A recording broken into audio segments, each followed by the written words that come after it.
Before we get to blockbuster trade ideas on today's show, make sure you are sharing today's video. Spread the word of NBA Now. Best way to do it? Well, click the share button, click Twitter or X, and then click post to Twitter or X. It's a very easy process, if you will, and it helps us a ton. We really would appreciate that. We spread the word, get our content out to more people because we want to create the best NBA kind of user base here on YouTube. So help us out by sharing today's video.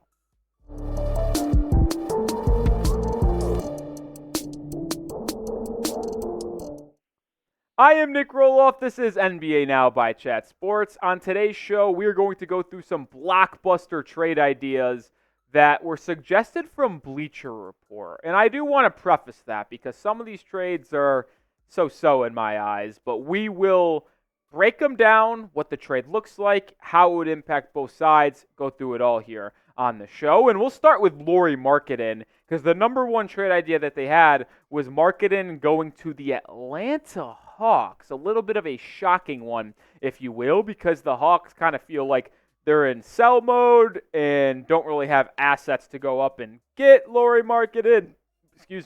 But here was the Bleacher Report trade where Atlanta pairs up Markkanen with Trae Young, Jalen Johnson, DeAndre Hunter, and the crew. Utah gets Onyeka Okongwu, the former first-round pick out of USC, Dyson Daniels, who they got back in the DeJounte Murray trade, and Kobe Buffkin, who was the Atlanta Hawks first-round pick in the 2023 NBA draft. But they are also getting two first-round picks.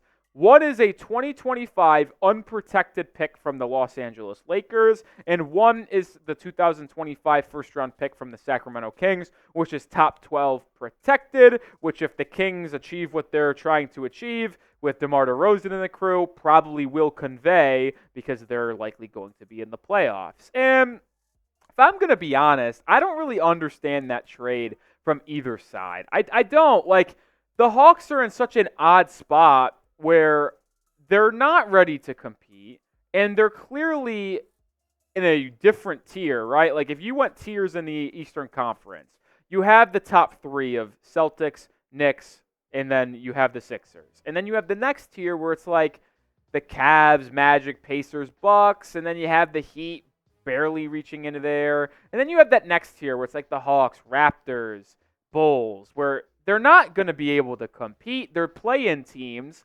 at best. And maybe Markkanen changes that and they could slide in to be like a 7 seed, but that's still a play-in team, right? Like, I don't understand why they would give up assets to get Lauri Markkanen. To me, the way the Hawks have to go about rebuilding their team is keep their current assets, hit on draft picks, have cheap young players impacting, ascending around Trae Young, and then make the decision, are we going to try to stick it out with Trae or are we not? Who knows if they will, but the Hawks are stuck in this middle ground, and I don't think trading young pieces and 2 first-round picks for Lauri Markkanen at this time in their build is really the smartest choice. And even from Utah's perspective, I probably would want more first-round picks back rather than 3 young players, and then Okongwu, which is kind of, we know who he is at this point. I'm not the highest on Buffkin, and I'm really not the highest on Daniels, so I don't like the trade for either side. Moving on here, Darius Garland to the Orlando Magic. A little bit of a shocking one, but one that is interesting. The Magic receive Darius Garland and first-round pick Jalen Tyson for Jalen Suggs, Wendell Carter Jr., and Cole Anthony. And if I'm going to be honest, this might be the worst trade I've ever seen. This is highway robbery if you are the Orlando Magic. You need guard help to help Paolo Banchero and Franz Wagner. Getting Darius Garland to be your third fiddle behind Paolo and Franz and paired up with KCP in the backcourt is absolutely phenomenal. And then you get the 20th overall pick, Jalen Tyson, who I'm very bullish on to be a 3-and-D good guard off the bench. Like, the Magic would have an absolute squad. But why in God green earth would the Cleveland Cavaliers do this trade? You're going to trade Darius Garland and your 2024 first-round pick for 3 players who I am not the highest on. Wendell Carter Jr. Why would the Cavs want him? You have Jared Allen. Why would you want him as your backup center? Jalen Suggs. Fine young player. Good defender. But to be the replacement of Darius Garland? And I'm kind of out on Cole Anthony too. I think this may be one of the worst trades I've ever seen. Like, if you're the Orlando Magic, you would have to... if I was a different team in the NBA, I would call Adam Silver in the Secaucus office in New Jersey and say, I'd like to veto this trade. This is unfair. That's how much the Magic would be robbing the Cleveland Cavaliers in this deal. I don't understand. I like the fit with Darius Garland in Orlando, and I like the idea, but the actual execution of this trade is absolutely horrendous. Garland's got more trade value than that. I can't believe this one. Let me know, though, who will be the best player traded this offseason? Mikal Bridges has been dealt. DeJounte Murray has already been traded. Maybe it's Markkanen coming up. Maybe it's Brandon Ingram. Who knows? Drop a name for me down in the comment section on who you think could be the best player traded the rest of the summer. I mentioned Brandon Ingram just a second ago. Well, he's third up on the blockbuster trade list, as the Bleacher Report article has him going to the Indiana Pacers. Very simple deal here between the two squads. No picks involved whatsoever. The Pacers get their third star, if you will, in Brandon Ingram to pair up with Tyrese Halliburton and Pascal Siakam, and they just give up two players, Miles Turner and Aaron Nesmith. And I think this is an interesting trade from the Pelicans' perspective because losing Jonas Valanciunas, they drafted Yves Missi, they need a true center, and getting Miles Turner to pair up with Zion Williamson in that front court makes a lot of sense because he can protect the rim at a really good rate. He can space the floor and knock down triples. Nesmith coming off the bench is someone who's energizing, a good defender, decent three-point shooter. Like, it's everything New Orleans could possibly want, but the issue is I don't think Indiana really needs to do this. And I think it's an actually decent, fair trade. Like, I think it's fair, but I don't want, and I would implore Indiana to not make this deal.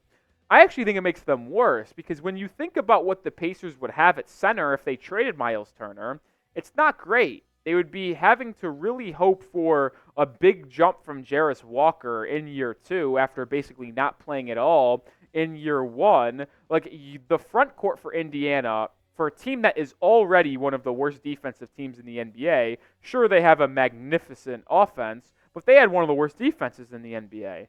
And you lose your best defensive player in Miles Turner, who's a great rim protector, but also lose one of your best wing defenders in Aaron Nesmith. Yeah, you get maybe better offensively, and you get better star power and a better top three, but I think you're a better and more complete team with Miles Turner and Aaron Nesmith rather than Brandon Ingram. It's my personal opinion. I think it's a fair trade, but I don't think Indiana should do that deal whatsoever. I think their roster's fine where it is right now. They just maybe need to get a little bit better on the margins. Make sure you are subscribed to the channel because NBA Now is your one-stop shop for news, rumors. We talk about trade ideas. We talk about Summer League. We talk about the latest happenings in the NBA. There's nothing that you want in the NBA that we don't have. So hit that sub button and join us here. I'm Nic Rohloff doing most of the content. Tons of fun. All right, final trade idea we're going to talk about is Julius Randle going from New York to Dallas. And this one actually might be the worst trade out of them all. I mean, the Darius Garland Orlando one's bad, but this one's even worse. Randle's heading to Dallas, and the Knicks get P.J. Washington, Daniel Gafford, Jaden Hardy, and 2 second-round picks. Who does Bleacher Report think Julius Randle is? To get both P.J. Washington and Daniel Gafford, do you not remember the only reason why the Mavericks were able to get through the Western Conference and get to the NBA Finals was because of the heroics of Gafford and P.J. Washington? And I get what they're thinking. You get Randle to improve on P.J. Washington. You move Derek Lively to the one true center at starting. But then that creates a backup center hole for the Dallas Mavericks. And if we're going to be honest here, can we talk about a safe space? Like, I get it. The Knicks probably need to move off Julius Randle. And he's a decent player. But is he a needle mover? like as the third option in Dallas? I don't think so. I would rather have the depth of PJ Washington, Daniel Gafford, and Derek Lively rather than just Randle and Derek Lively. I mean, maybe you disagree with me down in the comment section. I think Randle's a fine player, all-star, all-NBA guy, he's averaged 20 points per game. But I also don't view Julius Randle as a winning basketball player. And a team that needs better defense and more shooting off the catch, like, I don't think Julius Randle's your guy, someone who needs the ball in his hands and has had the ball in his hands over the past 3 or 4 seasons in New York, would not have it often playing with Kyrie and Luka. I don't think it's a good fit. I talked with our Mavericks guys. They think it's a horrific trade. I'm not a fan whatsoever. Doesn't make any sense. I think Bleacher Report valued Julius Randle a little bit too much. All right, that's all the trades that we're going to talk about in today's show. Let me know which one is your favorite. Lauri Markkanen to Atlanta for 3 young players and 2 firsts. That's trade idea number 1. If you want number 1, type 1. Number 2, Garland and Tyson heads to Orlando. The Cavs get Jalen Suggs, Wendell Carter, and Cole Anthony. That's number 2. Number 3, the Pacers get Brandon Ingram. The Pelicans get Miles Turner, Aaron Nesmith. That's number 3. And then the final trade, number 4, Julius Randle to Dallas for P.J. Washington, Daniel Gafford, Jaden Hardy, and 2 second-round picks. That's number 4. Just give me a 1, 2, 3, or 4 on which one's your favorite. Couple bad ones, couple fair. That's overall kind of, I'm out on Bleacher Report. Couple tough bad ones there. Make sure you are following me on Twitter as we close out today's show. At Nic_Rohloff is the handle. Tweeting about the NBA every single day. Go give me a follow. I'll give you a follow back as well. And hopefully I see you over on Twitter.